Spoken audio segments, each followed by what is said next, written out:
an Awestin versus MVD if we get there, but actually I'm seeing a Lucina is selected. He played mostly Snake and pulled out Wolf for grants. Haven't heard of the Lucina. I have not seen the Lucina yet, but Lucina or sword matchups in general are what you would have thought historically have done really well against Ness, but we've come to learn, at least in DFW, that sword matchups are not quite so prevalently strong against Ness as they had been, because Ness's range has kind of been big buffed. Like the disjoints on his forward air, for example, and back air and nair are just huge, and his ability to be to escape edge guards is actually a lot better because of that directional air dodge, acting like a third invincible jump that he just flies past you, doesn't have to commit to PK Thunder. Right. And of course, it's not just that, like, you know, his moves are bigger and, like you mentioned, the recovery is better, but also that threat zone that he has is so much bigger because he can now do those side magnet stalls, you know, back from the grave. He can have those double jump cancels to just extend that range he can cover in a short amount of time, but sometimes covering a lot of range very quickly is not the right. How did he grab that? Wolf would have missed that. Absolutely, Wolf would have missed that. But, you know, Ness is big floaty. However, he is down a stock. AvoiD really showing off that forward smash still outranges all of Ness's aerials.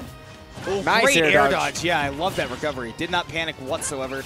Using that, what is that, a frame 4 on the Dolphin Slash to get out of the dynamo kick? I mean, that's crazy. But there you see that side magnet gives Awestin so much room for creativity, and now all it takes is that one read on the roll to put the stocks back to even. A couple extra pummels to make sure you get the job done.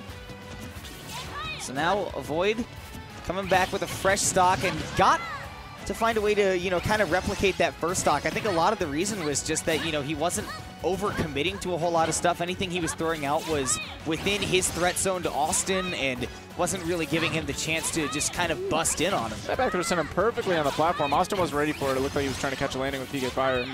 But that's good to know for later. Ooh. Okay. Nice waiting on the double jump. Punish the dash attack. That falling fair is not safe. Yeah, you have to consider the frame data that Ness has with how strong that nair is coming out of that shield. And really anything, it gets the roll behind as well. Up smash.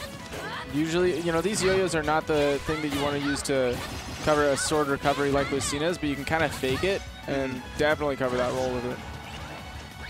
Ooh, the stall, but Awestin, yeah. Catch him swinging just out of your range and come in with that quick forward smash. That's one thing that Lucina will always have, is it's such a quick move. That's the general theme with, you know, ranging swordies like Lucina, is that you're not going to often be making the action happen yourself. You're going to be waiting for your opponent to do something, and then you get the big whiff punish. And look at Awestin with these PK Thunders. You can see what I was talking about earlier in doubles, is that when he uses these PK Thunders as he seals that back throw out, I just wanted to point out that the way he uses those PK Thunders is he does not ever directly chase his opponent. He's always trying to be one step ahead of where they're going to go and keep it somewhere where, one, they can't just hit the PK Thunder out of existence, but also so that if they decide to air dodge, jump away, something like that, he's still able to maneuver it where it needs to go. What frame is that Ness Nair, by the way? Were you looking at that? No, I was looking at Dolphin Slash. Dolphin Slash. It's intangible frame 4. Okay. Hitbox comes out frame 5. Okay. That's still pretty dang quick. And Ness Nair was frame 3 in Smash 4. Okay. It's still fast. We'll put it that way. The switch to Wolf, by the way, also pretty fast here from AvoiD. Oh my 17! God. 17 damage off that reflect, but that's, you know, nickels compared to what AvoiD just did. Yeah. The early combo game for Wolf, especially against floaties, is so big. Trying to catch that air dodge in would have certainly blast zoned Awestin with that percent. But yeah, I mean, down throw to dash attack is true earlier on a floatier opponent like Ness. In fact, it might be true at 0 on Ness because he's so light as well. I don't think it's ever true at 0. Either way, it's like definitely in the white percent. It's super low. I think you only need like 1 up throw conversion. You just need something. Oh my God.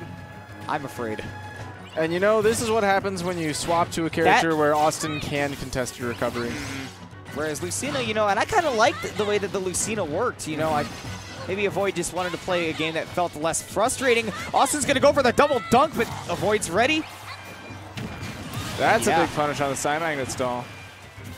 Calling it out, Awestin likes to be in specific positions when he makes his recovery. That's one of the things that we found people exploiting about him lately. Wow, catches the roll in with the PK Fire, so he's going to get meaty hits on it.